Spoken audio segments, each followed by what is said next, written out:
Hello, Christina. So glad that you could join us today. Thank you. Thank you. Yes. Hello. And for those of you who don't know Christina, Christina Reynolds is a political strategist and communications professional. I'm going to say a little bit about you. She currently serves as the Senior Vice President of Communications and Content at Emily's List, the nation's largest resource dedicated to electing Democratic pro-choice women. How's that? But before that, she's been everywhere. The Obama administration, the Democratic Communications Director for Barack Obama's 2012 re-election campaign. Were you at the DCCC at one point, or am I making that up? I was at the DCCC in 2005 and 2006. See? Which some of us may remember is when we took the House back. We made Nancy Pelosi Speaker for the first time. So, yeah. I'm seeing a thread here in your trajectory where you really just, women leaders, different types of leaders, like you seem to be drawn to helping those folks get into power. I am a big fan of helping women leaders. I will say I worked for Hillary Clinton, and it did open my eyes a little to the challenges that women face, which are, I think, unique in politics.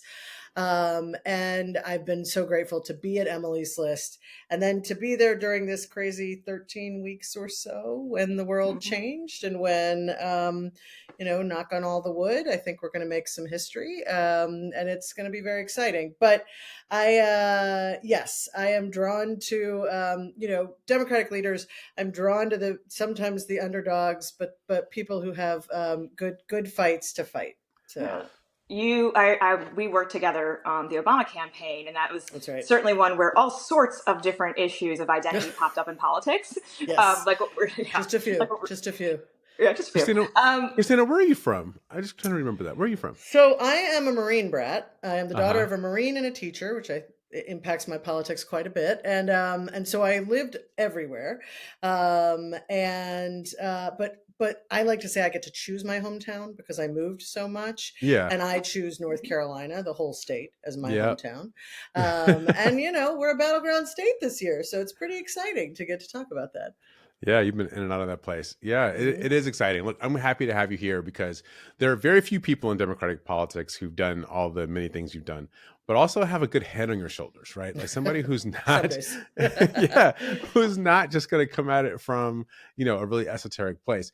I will tell people though, you also are one of the rare people who, those of us who are in comms and press, who are like the mouthpiece of the campaign. Christina's one of the people who did a lot of the research. And so you're like the brain of the campaign. And I used to always say when I worked for candidates, listen to the candidate, trust the research. Yeah. It's good advice. I like to think we keep people truthy, right? Yes. And I am very, in a world in which facts don't seem to matter, I think that voters still want to hear what you actually stand for. Absolutely. And still want to seek out the truth. So I'm, my research ties remain strong. And I still believe in the facts and the truth. So, well, I'm glad that someone does, and somebody who actually understands the math along with the truth, which is part of what we were hoping you could help everybody understand today, right? Yes. There is election math, which is independent of this idea of every vote counting. And it does. I think the idea of voting in aggregate and seeing what you can do to make change is great. But, because Electoral College, some places matter more than others. And you were just talking about how the Nebraska issue right now is front and center about pointing out the reality of what the Electoral College means.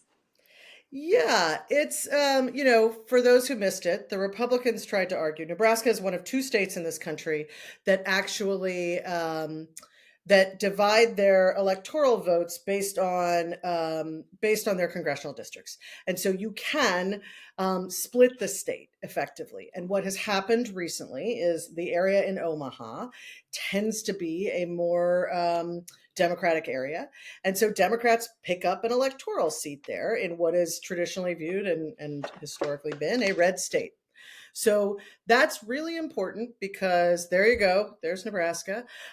Because in the eminent wisdom of our founding fathers, they set us up with an electoral college that has an even number of electoral votes. So you could end up with a tie.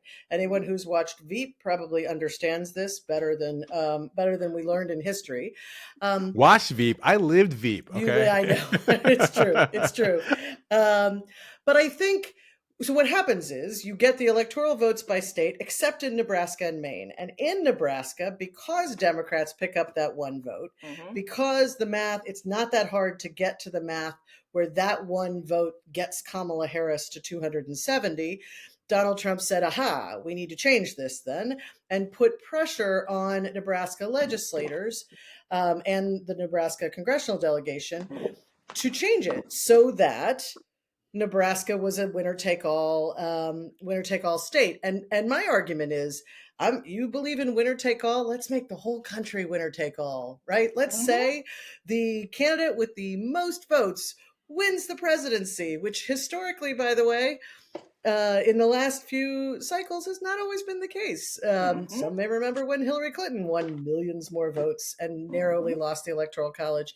We could be looking at the same thing. Kamala Harris is expected. Again, you got to come out and vote, right? Nothing is given.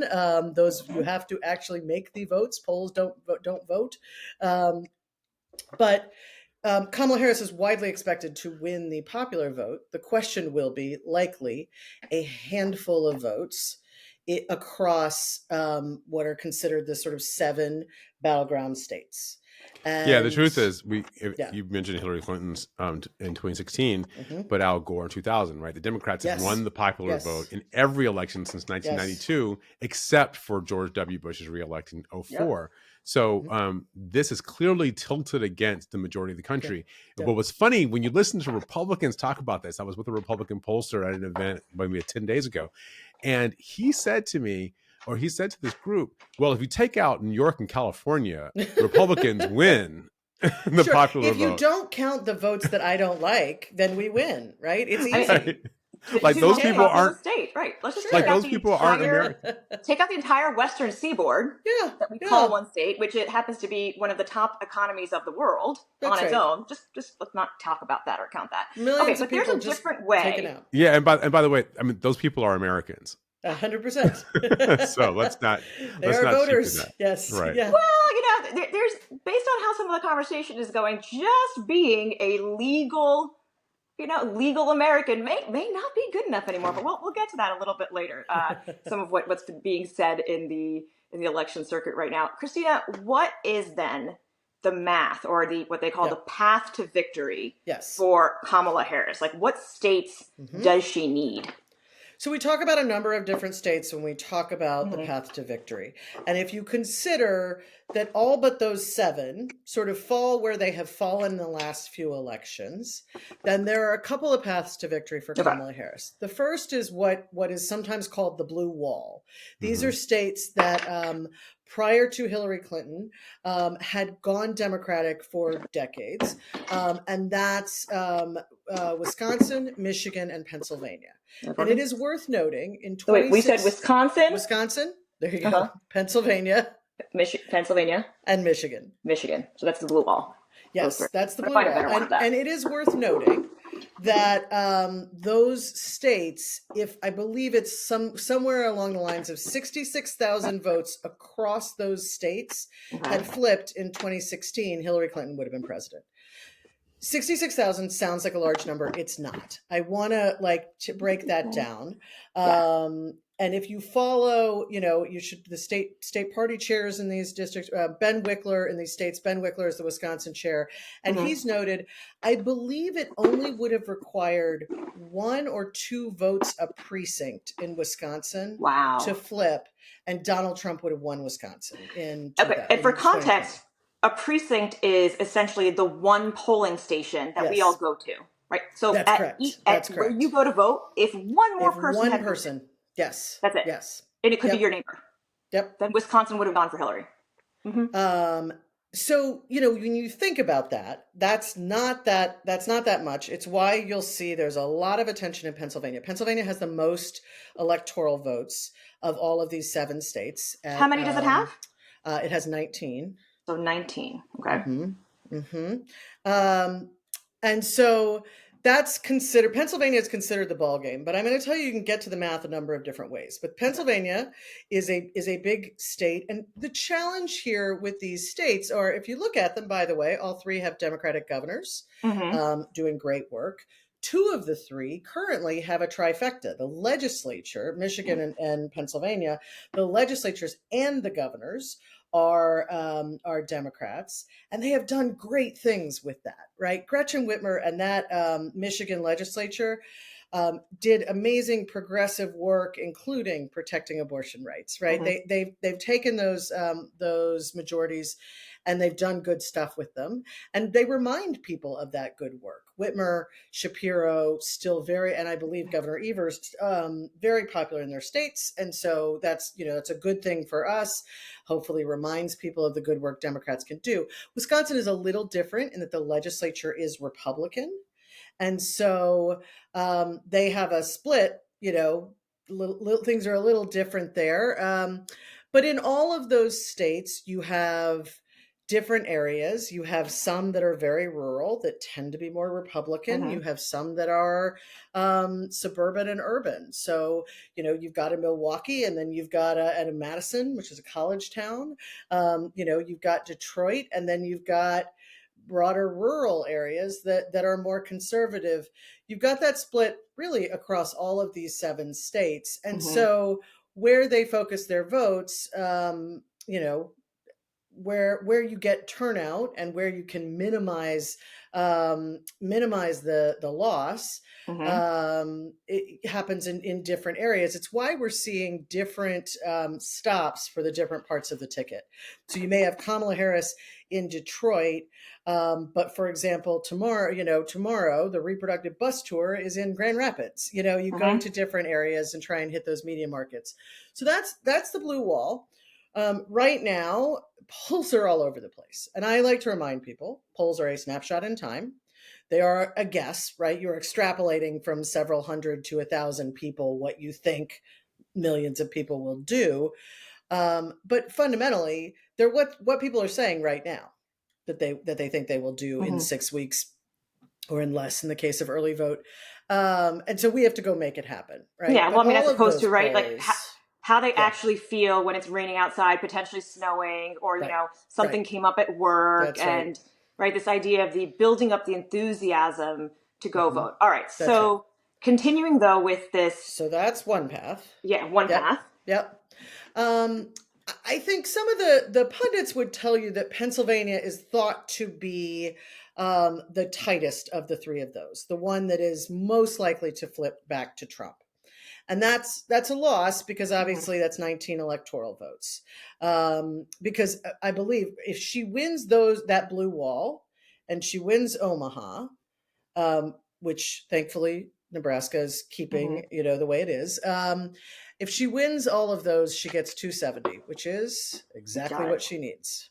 So, that's an interesting case, the Nebraska case. So I was with Jane Klebb recently, and we were talking this through, and obviously reading a bunch about it. But the state senator McDonnell, who is the one who did not go with the Republicans to change the seat to a winner take all process, was a former Democrat. Right. So according to Jane, who's the chair of the Nebraska Democratic Party, according to Jane, he flipped mostly because of questions around abortion and so some social issues kind of got him to flip. But he was lifelong Democrat. So this guy flipped, but he stuck with the Democrats on this question about how this get resolved. And what he said when he was asked was like, we may want to change this in the future, but doing it this close to Election Day isn't right. Now, what I understand from other sources is that it's not just that he's doing the right thing. This guy also wants to run for mayor of Omaha. And Omaha is what? A majority Democratic city. Yes. Well, so and as a Omaha Republican, probably likes that they actually get to have an impact here. Yeah. Absolutely. Yeah. So if you want to run for mayor of Omaha, the one thing you don't want to do is reduce the power of the Democrats in the majority in the city that you might want to govern. And that gets to the broader point, though, right? That it's even in states where New York is going to go blue. Wyoming is going to go red, right? Like these are just some givens. Even in those states, though, there's down ballot tickets where that's where the individual votes, especially again the precinct, who shows up in your neighborhood, that piece matters. All right, so back to the math. Okay. Say she doesn't get Pennsylvania, then what? Well, I'm here to tell you that we're going to win North Carolina. And that is going to be a part of the Okay. path. You heard it here. I'm co-signing this with you. You're Okay. co-signing. Okay. Yeah. Let me give If you you. put Let your me. chips on the table, I'm gonna put my chips next to You're yours. gonna be next to me. I appreciate Yeah, all that, right. Jamal. Let me give you my rationale here. First of all, North Carolina was the closest state that Joe Biden lost in 2020. He lost it by somewhere around 75,000 votes, which sounds like a lot. In North Carolina, it is about 1.4%. And it's a smaller percent now because North Carolina is one of the states that grew during COVID. A lot of people moved here. We have a lot of industry. We have a lot going on in this. You got the beaches, you got the mountains. You know, I will do the tourism ad later, but you've got a fairly low cost of living and a great state to live in. I live here right now, so I Democrats did their convention. They did a convention there for in this reason. 2012. That's right. So can I put a little that's number demographic? one. Can I put some Yes, yes, demographic please. sauce on what you just said? What we've also seen, you should read, there's a great piece by Domenico Montanaro from NPR who looked at who moved and from what states did they move and what are they how do they line up? And I thought one part that was great. I mean, 10,000 people from California and X number of people from New York who've moved to North Carolina. A lot of them have moved there.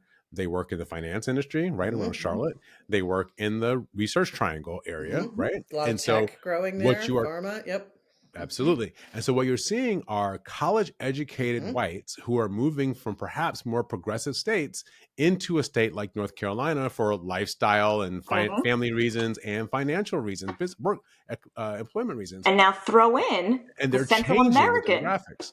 There's a Central American population there too. You might know better the indicators of what's attracted migrants to North Carolina, but it's a significant enough population that you look at this and you're like, oh, you're not near the border, so why do you care about immigration?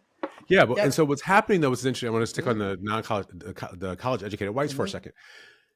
That is a population that Democrats over the last two or three cycles have become much better at. You can probably tell us better than we can. And so you're better able to compete among those voters. And as North Carolina has a greater percentage of the state that fits that demographic, Democrats have a greater chance, as well as a big African-American vote, which is interesting because unlike Georgia, which we all think of in, Joe Biden won in 2020, had a larger African-American population, but Georgia's a little bit of an aberration. College-educated whites still tend to vote more conservative in Georgia than they vote more progressive. So in North Carolina, you kind of have two big populations to campaign in versus Georgia, where you're really trying to do a turnout game and shave in a bunch of places. You do, and to Nayyera's point, you also have a growing Latino population. We're specifically focused on the women because I work at Emily's List, but so that's point number 2. Point number 3 that I will give you is I believe abortion is how Democrats are going to win this election. It is a major issue, and what I'm going to tell you is North Carolina is a state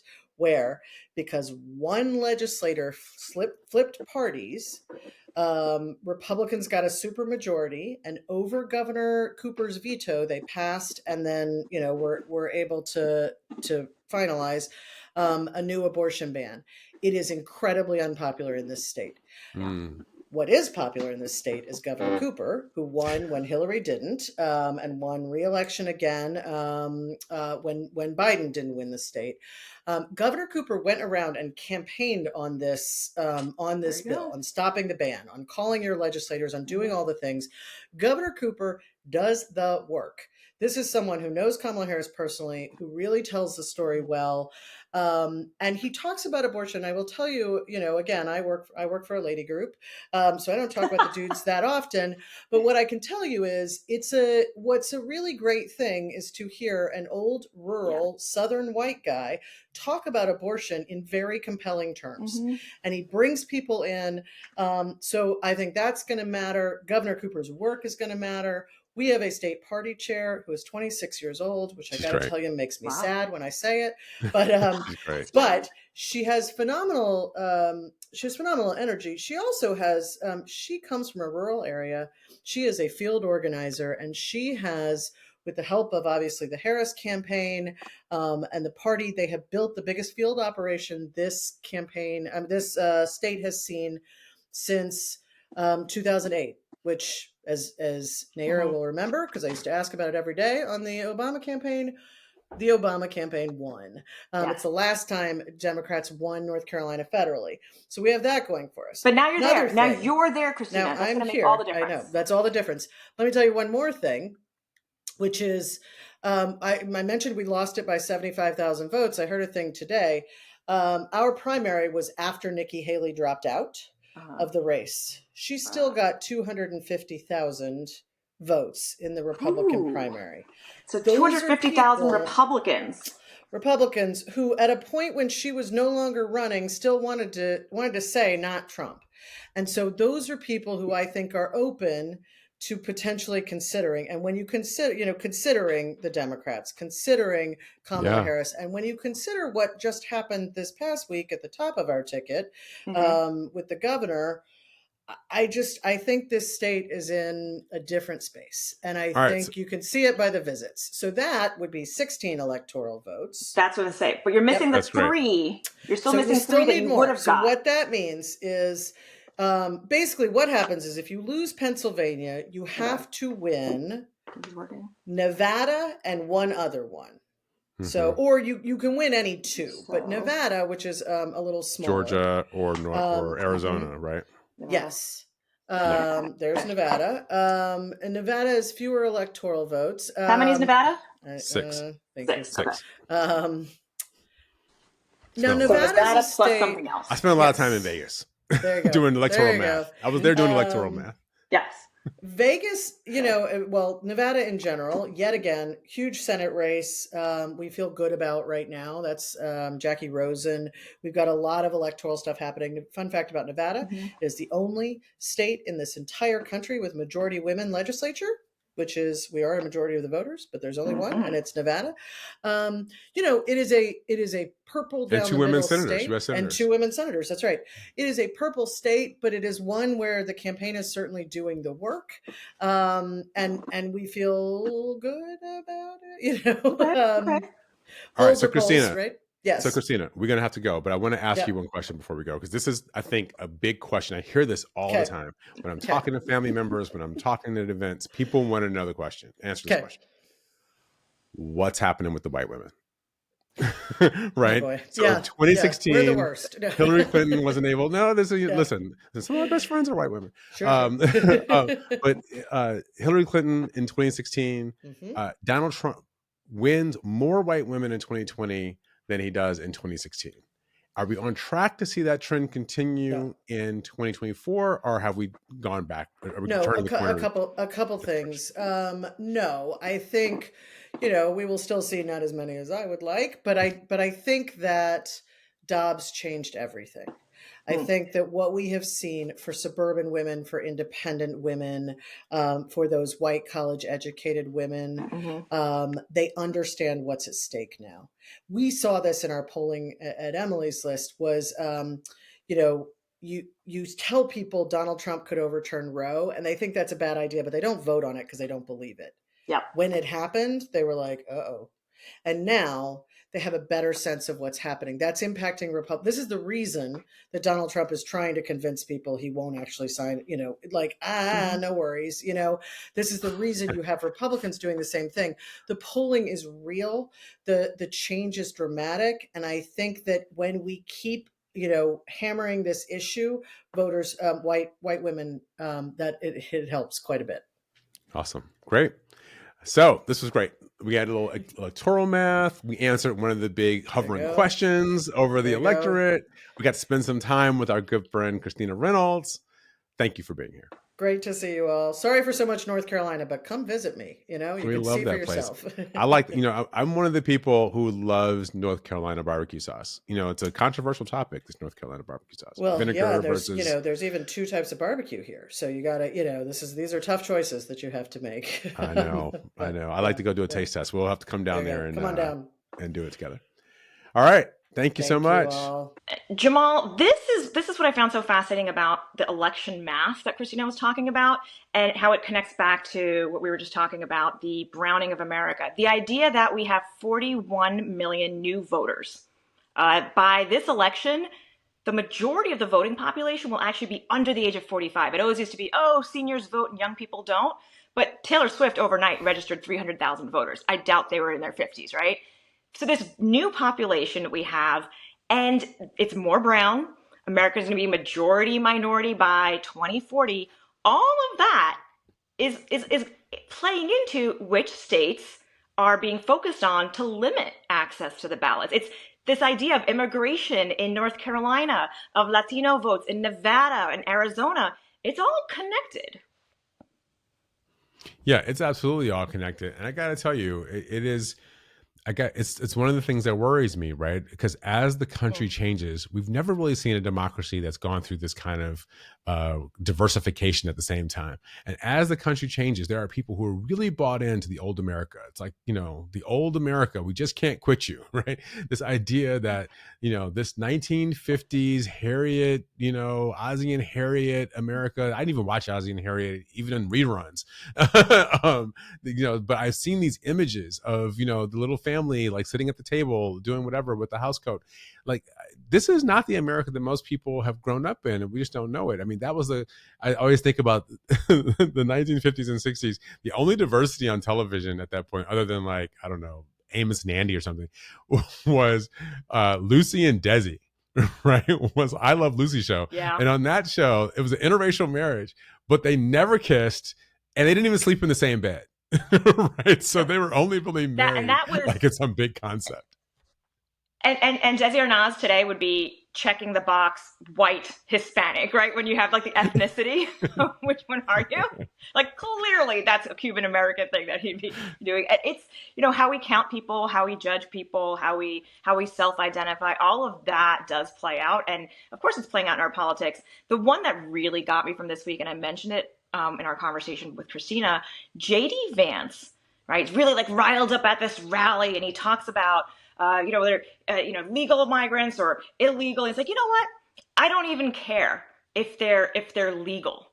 Right. I'm just like, oh, I'm sorry, what? Sorry, man married to South Asian woman, say what? Like, oh, you said it out loud. What we have all kind of heard in the undertone or the signaling, which is it really is about maintaining a very particular look about America and not about the legality of how people are actually getting here.